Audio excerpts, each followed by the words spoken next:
I'm a hustler, man. I'm always get it off the muscle, man. Tryna make them hundreds bust the rubber bands. Rain, sleet, hell or snow, I'm tryna get it in. Woo! I go door to door, stacking up them dollars like dominoes. I go door to door. Hustlers, hustlers, hustlers. What's cracking? It's your boy Deshaun. Happy New Year and welcome back to another episode of Roof Hustlers, baby, where we tackle all your daily door-to-door objections, rejections, and we teach you guys how to make connections, man. Because if you ain't creating genuine customer connections, building better customer relationships, and providing premier customer service, then you know, like I know, guys, you ain't making a difference in your wallet or the community, baby. And that's what we do over here at Roof Hustlers, man. Help you guys go from average to good, from good to great. Always keeping food on your plate, baby. Because if you do what I do, you know it's a jungle out here. All right? So this week on Roof Hustlers, what I want to tackle with you guys is something I've been noticing that a lot of sales guys don't do. They're dropping the ball on this certain part of the grind and getting better, and that's practice. Right, guys? I've been noticing a lot of salespeople don't practice enough. They don't spend enough time on role playing. They don't spend enough time on learning how to close better, or how to overcome objections, or how to transition, or all of these things. Like, understand this, right? People who work at Starbucks, right? People who make your coffee, they go through 50 hours of training just to learn how to make your coffee. Right? And you wonder why your coffee's so good when you go to Starbucks. It's because they get continuous practice, continuous training. Most sales guys in our industry, they go through something one time and they say, I was trained, right? And that's cool. But then you got to continue to keep practicing and practicing and practicing after you get trained. Why? Because that's how you get incrementally better, right? You get better inch by inch, step by step, and then that incremental growth turns into exponential growth, right? But you're not just gonna magically go from 1 to 5 if you're not constantly practicing and practicing. So what I got for you guys today is principles for an effective, efficient practice. So I wanna give you guys 6 principles that you can implement while you practicing and help it go to that next level, help your game go to that next level so you can start closing more deals and making more money. So without further ado, let's jump into today's episode. Principles for practice. So, like, what is practice, right? I want to read this to y'all so y'all got a really clear understanding of what practice is before I give you the 6 principles, right? So what is practice? Practice, right? To follow a rigorous prescribed regimen with the intention of elevating the mind and spirit to a higher level, right? Practice implies engagement in a ritual, right? So practice can also be viewed as a dedicated daily, right? Dedicated daily of commitment, will, and focused intention, right? So a daily dedication of commitment, will, and focused intention. So that's what practice is. Let's just get that started, right? It's a ritual. It's a rigorous ritual. It's a regimen, right? Something you're doing constantly and repeatedly daily. So that's what practice is. So if you're not doing that, you're not practicing, first of all, right? Now let's get into these 6 principles of practice. So first and foremost, the first principle of practice, practice has a space. Time has memory, space has energy, right? So first and foremost, you need a space where you practice. I highly encourage you having, like, you know, a conference room or a training room or whatever that may be, but you need a space where you constantly practice. And what should come in that space, right? It should have some order. So that space should have order. It should have a start, a middle, and a finish, right? You shouldn't get in there just lollygagging, right? So first thing first, that space should have an order. The second thing, that space should have a commitment. And that's a commitment to get better, a commitment to progression, right? A commitment to fill your gaps, whatever that may be, a commitment to show up and do our best. So that space has to have a commitment. That space needs some love, right? Have love for practice. Don't just show up to practice and go through the motions, but have a love for getting better. Everybody love to say they love to learn, right? Love to practice. The next thing that space needs some intensity. Right? So when you're practicing, don't be taking it easy on each other. Don't just be showing up and, oh man, don't give me no hard objections. No, ask for the intensity in the practice, right? Because that's where the progression comes at. So that space needs an intensity. Next thing that space needs some passion, right? Bring some energy to the space. Don't just be showing up mundane and blah, blah, blah. No, bring some passion, baby. When you show up to practice, bring that passion. You should be practicing so hard to people telling you to tone it down a little bit, but people shouldn't be telling you to bring it up. So bring some passion to that space. And last but not least, that space needs some humility, right? Come humble to practice. Don't come like you too good to practice or you've been doing this for 5, 7, 10 years, so why should you be practicing? You should be practicing because there's always room for improvement, right? So bring some humility to that space, all right? So that's the first principle to an effective, efficient practice.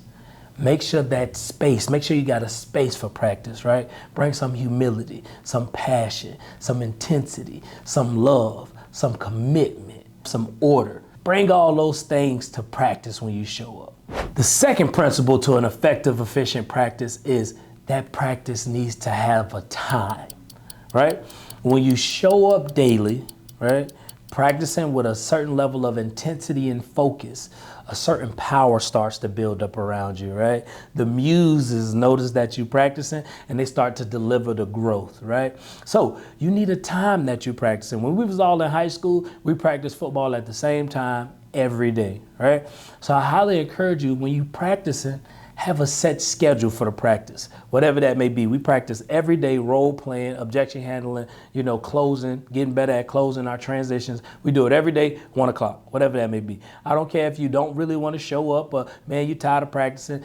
That's the level of practice that you should be practicing at, to a point to where you're actually getting tired of it, right? So make sure that practice has a time, a consistent time, daily. Because when you show up daily to put in work, there's a certain power that starts to, evolve into that space. And that's when the progression starts happening. And that's when guys start to tap into that next level. So make sure your practice have a time and be consistent. It's non-negotiable, right? Make sure guys clear their schedule up to show up to practice. Because when you was in high school, if you didn't show up to practice, you didn't get to play on Saturdays or Fridays, right?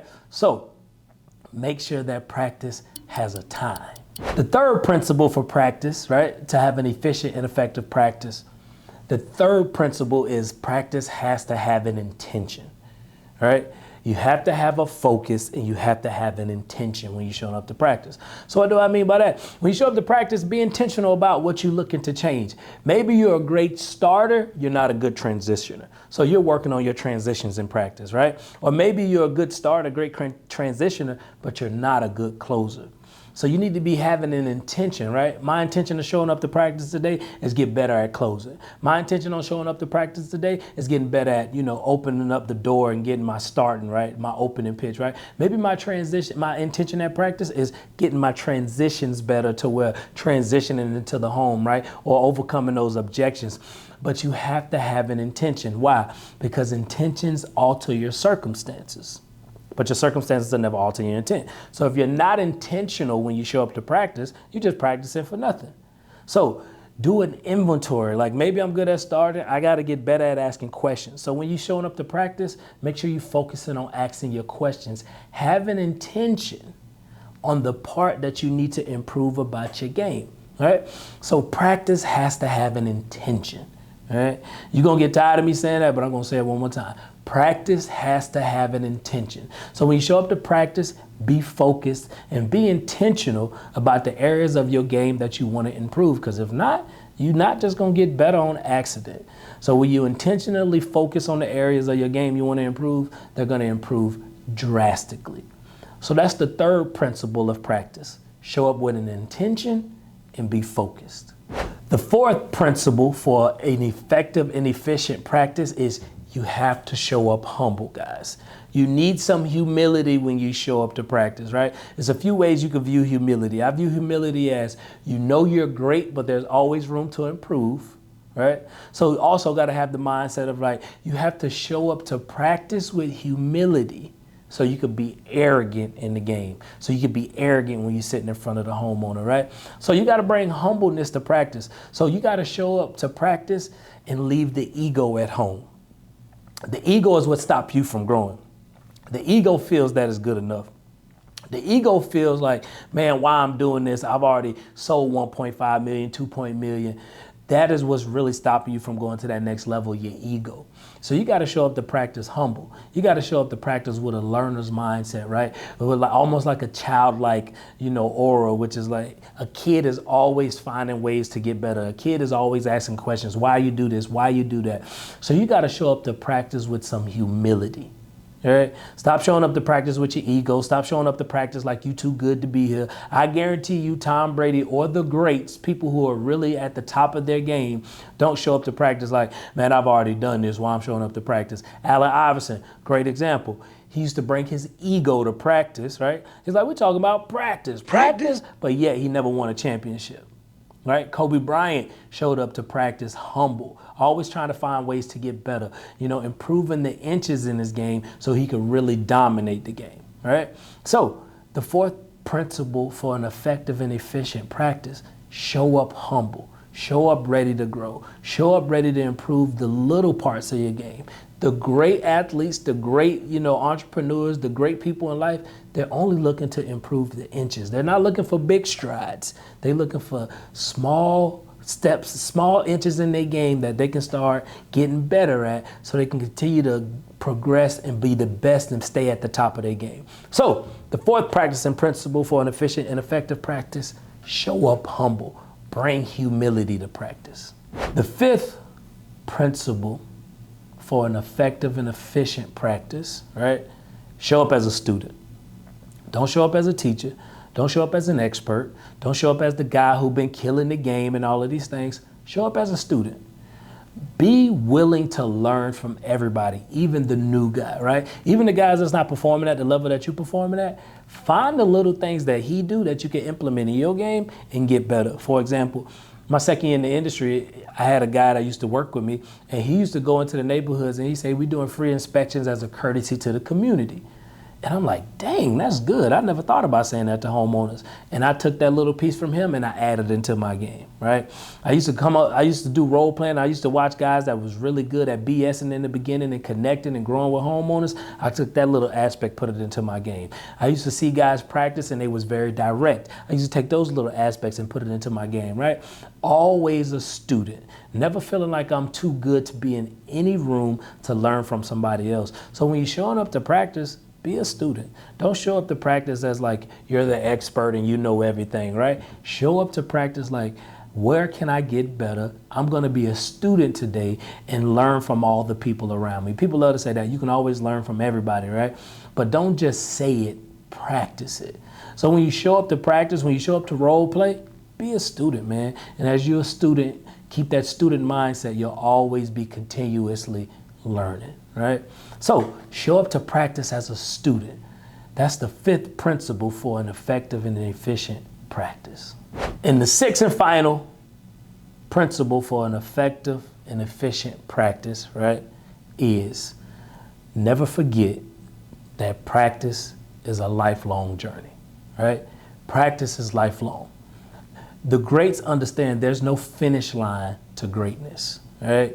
Even Picasso was painting when he was 90 years old, right? It's guys that's, well beyond their years of performance and they still showing up and practicing. They still playing the piano. They still, whatever it may be, they still doing it. It's guys that retire from football. They still go to the gym. They still do workouts, right? Terrell Owens, he don't play no more, but he's still in tip-top shape. That way, if an NFL team ever decided to bring him on, he's ready to go. Why?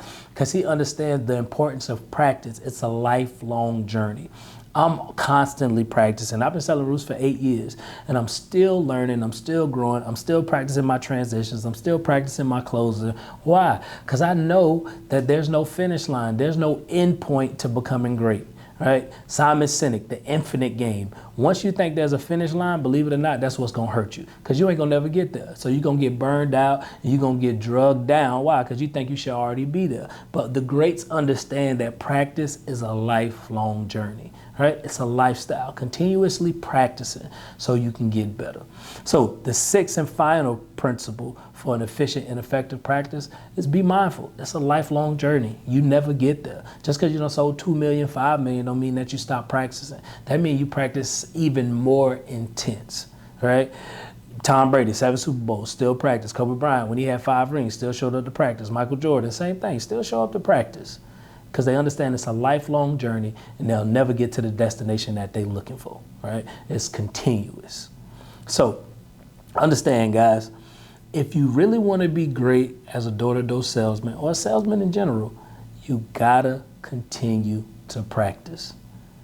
And you gotta show up with practice with a certain spirit, a certain energy, a certain mindset, because that's how you get better daily. And some of you guys not even practicing. So some of y'all just need to start practicing in general, right? So I'm here to let you know, if you really want to tap into that next level, if you really want to be the best of the best, if you really want to be in that top 1% of salespeople, what they do that you don't do is they practice. And if you're not born naturally gifted like that 0.001% of people in this world, you need to show up and out prepare and out practice them. That way you can pass them. You know, I love using Tom Brady as an example. When you get drafted in the 6th round, man, you're not that talented. But he practiced. And that's how he got to the level that he was at. So I'm here to let you guys know, the thing that's really stopping your game for that going to that next level is you don't practice enough. So you need to start, making time for practice, making space for practice, right? Being intentional in your practice, showing up to practice humble, being a student when you show up to practice, right? And understanding that practice is a lifelong journey. So I hope you guys got some value out of today's episode. I'm pretty sure y'all heard the word practice 100 times, but that's how important it is. You need to practice, right? So as always, leave us some comments down in the comment box. We do pay attention to those, right? If there's any topics that you guys want us to cover on Roof Hustlers, we did get a new email. That's Deshaun@roofhustlers.com, right? Make sure you follow us on Instagram at Roof Hustlers, TikTok at Roof Hustlers, and Facebook, Deshaun Bryant / the Roof Hustlers group as well, right? So make sure you leave us some comments about how you've been practicing. DM me about how some new things you've been adding into your practice to take your game to that next level, right? And as always, baby, hustle hard, hustle smart, and don't be afraid to bulk off. Hustlers, I'm out.